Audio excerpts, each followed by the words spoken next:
Atenção! Começa agora uma teleaula de Geografia do Ensino Médio. Você vai assistir a teleaula de número 37. Bons estudos!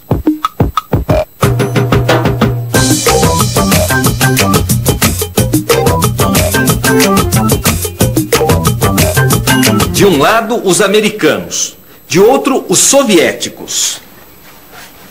Entre o final da Segunda Guerra Mundial e o final da década de 80, o mundo foi dividido em dois blocos ideológicos. Este é um dos assuntos de nossa teleaula de hoje. Você vai ver que a ordem geopolítica mundial era dominada pelas duas potências. Aos poucos, essa bipolaridade foi dando lugar a uma nova polaridade, disputada agora pelas mais fortes economias de mercado. Você vai conhecer ainda os megablocos da economia globalizada.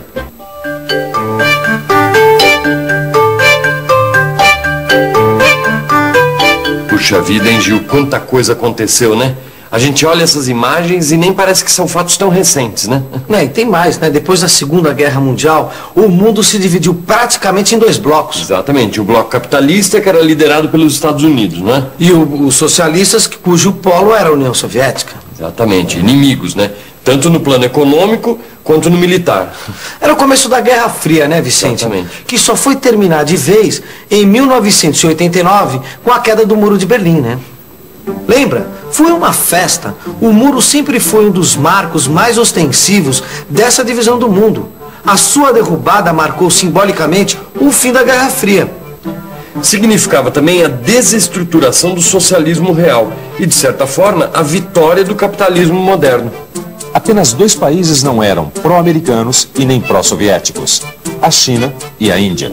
Dois estados com dimensões continentais.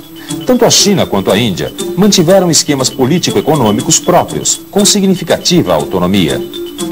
Pouco a pouco foi se estruturando um terceiro bloco, o chamado Terceiro Mundo, formado por países não alinhados com nenhum dos blocos já existentes, países pobres. O Terceiro Mundo passou a ser pensado como o mundo subdesenvolvido.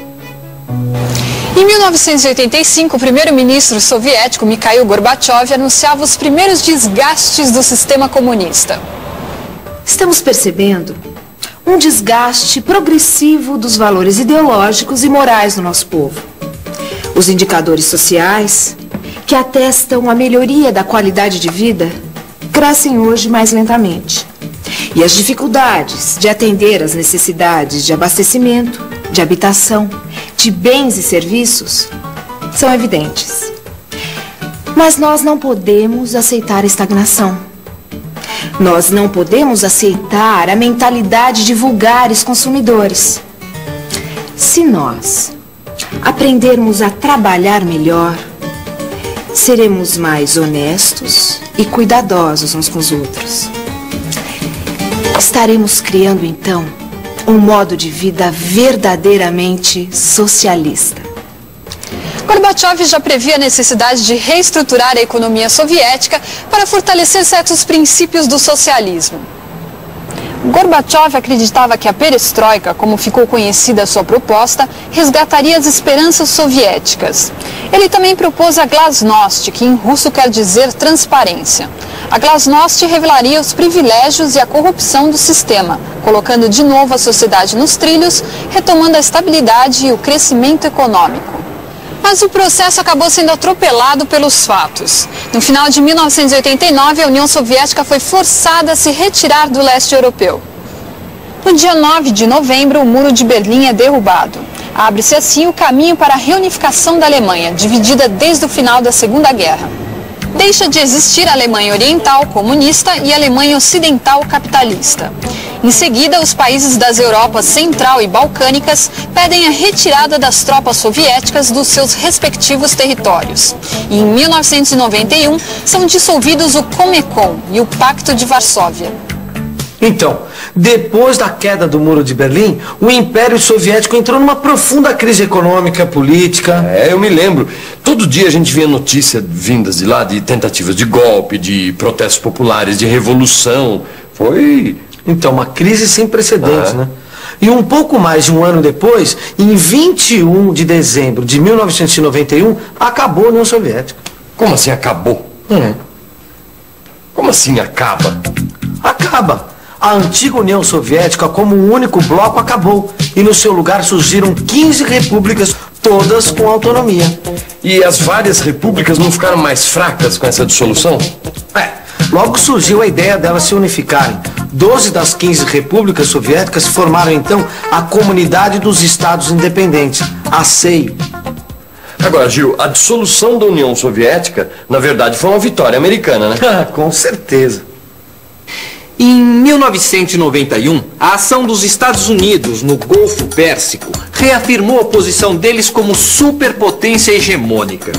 Os americanos bombardearam o Iraque em represália à invasão do exército de Saddam Hussein no Kuwait, país vizinho.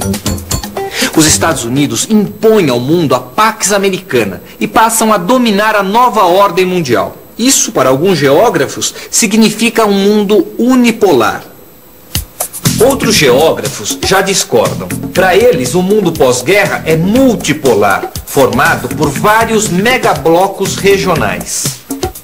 Uma coisa ninguém tem dúvida: os Estados Unidos são a primeira potência econômica, científica e tecnológica do mundo contemporâneo.